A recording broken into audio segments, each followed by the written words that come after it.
Hello everybody, welcome back to the channel. My name is Repeat Ron, and today we're going to be going over the advanced guide, advanced builds, and advanced loadouts for SWAT. We've done this with all the other classes up to this point, so we're taking on SWAT this time. SWAT is a really powerful class in the first couple waves. They tend to fall off later, and especially at boss wave. But they are a great class to start out picking, and they're a great class for anybody getting into the game or anybody that's new to shooter games in general, because they are a very forgiving class and they're a very easy class to play. So I'm going to be going over 2 builds for SWAT as well as 4 or 5 loadouts for SWAT as well. So the very first build I'd recommend is the tank SWAT build. This turns you into, well, a tank class so long as you have armor. If you don't have armor, then you become a very squishy class. So you're not going to be as tanky as somebody like Survivalist or Berserker or Medic. You're going to go with heavy armor training at level 5. This gives you 50% armor at the start of a match. It also makes it so enemies have to break your armor before they can actually hit your health, assuming they're not sirens or doing mixed damage and stuff. It also makes it so clots can't grab you. This one's fantastic. It's one I would recommend that you start out with, at least at the very start of each game.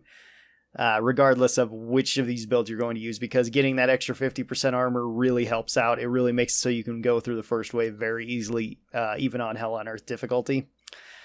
At level 10, I would recommend close combat training. This gives you a second 9mm, as well as it makes it so your 9mm and your knife do 85% bonus damage. This makes it so your 9mm is actually your highest damage per shot weapon that you have, assuming you fully upgrade it. You can switch this later on, though, to tactical reload. The extra pistol just gives you more value at the start of the match, as well as having 2 pistols will just really help you in the beginning, and getting that extra bonus damage with your pistol and knife makes it so the first waves are very easy for you, since you have such a powerful weapon that can kill with body shots very quickly, as well as kill with headshots very fast. But then switching it to tactical reload once you get your weapons that you want to take could be a better option. You don't necessarily need tactical reload because all of your weapons reload quite fast as it is, so reloading them a little bit quicker isn't super necessary. At level 15, I would recommend suppression rounds. This makes it so all of your weapons can stumble enemies faster. Great. You can once again switch this once you have got your loadout to ammo vest. That way you get more ammo. I would recommend assault armor at level 20. This makes it so that you get 50% more maximum armor, so you can go up to 150 armor. You start out the game with 50% armor, so if you take this plus heavy armor training, you're going to start out with 100 armor at the very start of the match. And then at level 25, I would recommend rapid assault. Rapid assault makes it so during Z time, your weapons fire at real speed. You have increased stumble chance with all of your weapons, and you have unlimited ammo. This also counts for any secondary ammo like the medic darts, so you can heal up your entire team during Z time. The second build is at level 5, taking tactical movement. I would still recommend starting out with heavy armor training, but switching over to tactical movement. So when you have tactical movement enabled, you don't suffer any sort of movement penalty or penalty for looking down sights, and when you are crouched you have bonus recoil reduction, which is nice. This can be very useful if you're going to use the Glock 18 with the shield, because to use the shield you have to be raising it up, and to do that you have to look down sights, so this does help with that weapon in particular, but it can help with all weapons if you want them to be more controllable, although I would argue that most of SWAT's weapons don't have the most recoil and aren't that bad to control. Once again, I'd recommend starting out with close combat, but probably switching over to tactical reload. That way you just reload your weapons faster. Once again, at level 15, I'd recommend starting out with suppression rounds, but switching over to ammo vest. That way you get more ammo with your weapons. At level 20, once again, I would recommend starting out with the assault armor, but switching over to cripple. This makes it so that you slow down enemies faster. That can be really useful. Since you don't have any bonus movement speed, you can slow enemies down to keep them from attacking you as quickly. And then at level 25, you can pick between battering ram and rapid assault. I would say the rapid assault is generally the better option, but battering ram is the more fun option, so it's your call there. So SWAT starts out with the MP7 submachine gun, which is a fantastic weapon early on. Submachine guns do bonus damage towards all of the small enemies, so just aiming for body shots isn't really that bad of a deal. Aiming for headshots is more ideal than aiming for body shots, as you'll kill things quicker. You do start out with dual 9mm, assuming you have taken this, which I would definitely recommend, and you get bonus damage with these. So you can kill enemies very easily with these. Even bloats, as you can see, die extremely fast from these. You are also going to have all of your bonus armor, and enemies have to break that armor to actually hurt you.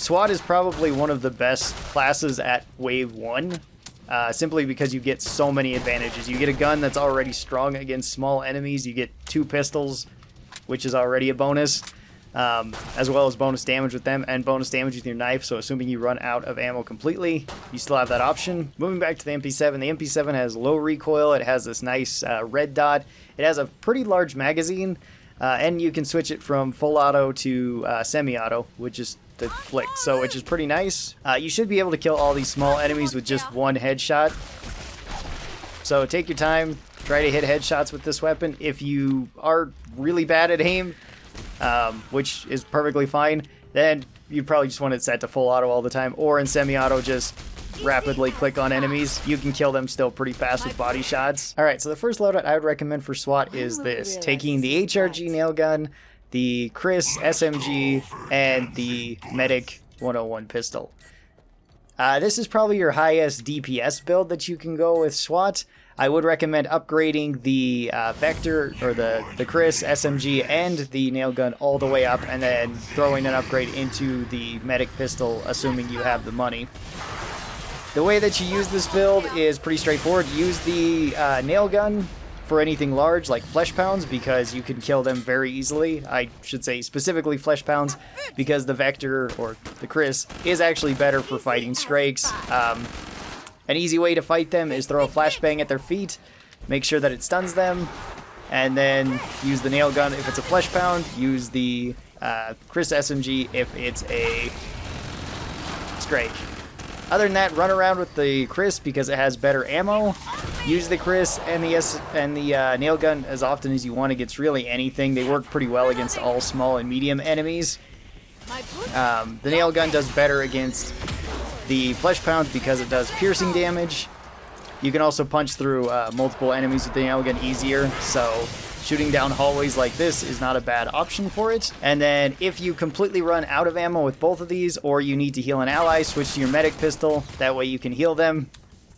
The medic pistol makes a pretty good backup weapon if you do run yourself completely out of ammo, which is a possibility. These guns don't have the largest ammo reserve, so running yourself out is a real possibility.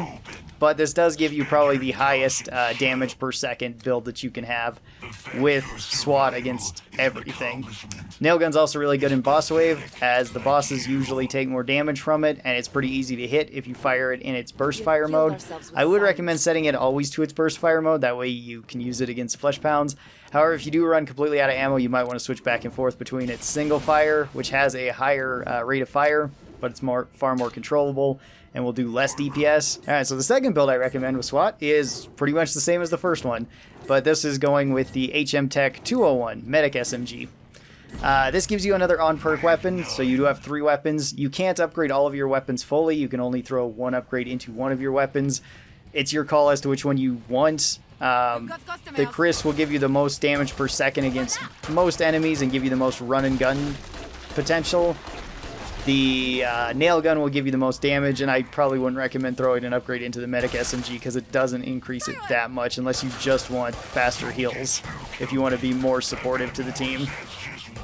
The Medic SMG is quite a strong weapon, and if you're getting this build, you can get it very early on. As for the other two, as to which order I would recommend getting them, it's your call. You can get either one in either order. Both are quite good.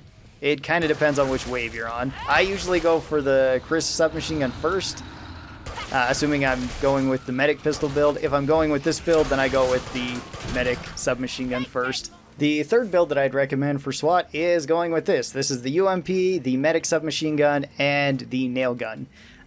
If you wanted to have more damage per shot, you could switch out the medic SMG for the medic pistol, same way as the other build. But this way you can upgrade your nail gun all the way so that you can do the most amount of damage with it, or you can upgrade your UMP to have it do the most amount of damage. Once again, you would use this for running and gunning. It works very well against all small and medium enemies. Not the best against big enemies, but that's why you have the nail gun. You can throw upgrades into either one of those depending on which you want more of. This is another pretty solid build. A lot of people like the UMP, myself included. It's pretty good overall. It's much more controllable than the Chris if you want to just keep continually holding the trigger down. It doesn't have the quite the amount of recoil because it has less rate of fire, and I would recommend this build more with the tactical movement build, because you can keep it on target very easily at longer ranges. The fourth build that I'd recommend for SWAT is this. This is the P90 with the Tommy gun. This has a ton of ammo, and it's really good at killing small things. It's okay at medium things and not that great at big things. This is for when you are dedicated to only killing small things. The P90 and the Tommy gun both have really large magazines and have pretty good ammo reserve. You can also throw a bunch of upgrades into these, or you could once again go with the Medic SMG. That would be a perfect third weapon too. That way you can still heal your allies and still be a supportive player. If not, you could go with these fully upgraded. The P90 scales decently well and is quite accurate at longer ranges. It also has either full auto or semi-auto. Both these weapons do. I would always just put them on full auto. And the Tommy gun actually has really high damage per shot, but kind of a slower rate of fire compared to most other submachine guns, and it does tend to bounce around a little bit. You can get used to this though. You can run faster reloads with these weapons too.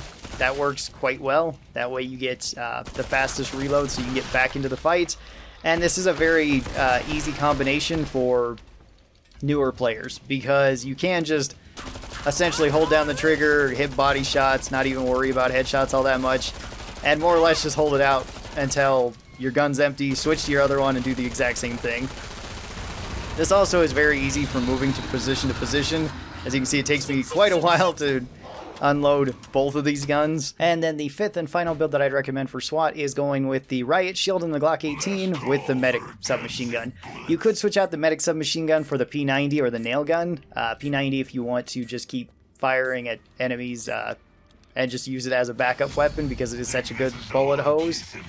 Or you could go with the nail gun if you want more damage. Or like I'm doing here, going with the Medic SMG, that way I can heal allies with it. So some advantages to the Glock 18 is that you can be even tankier if you're running the tank build by just simply putting your shield up. This makes it so you take reduced damage from all enemies hitting you, at least in a cone right in front of you. This can be a problem if you need to reload though.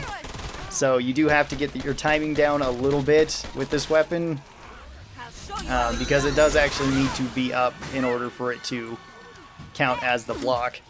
You can run tactical movement with this as well. Tactical movement is fantastic. That way you can actually move around quickly while you have the shield out and aiming down sights. It really helps with that weapon. If you want to be more tanky, like I said, you can be running all the armor skills.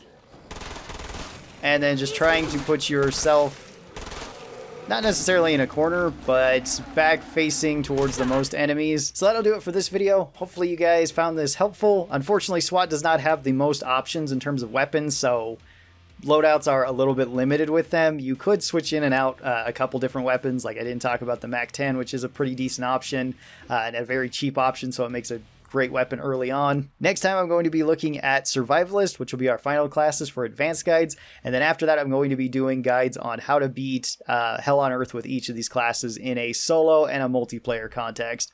So be recommending a build and how I usually play, which will hopefully help you guys out a little bit. Some of these classes are much easier to do that with, some of these classes are much harder. It'll be a lot of fun. So if you guys are interested in that, be sure that you're subscribed. That way you get notifications whenever I post any of those videos.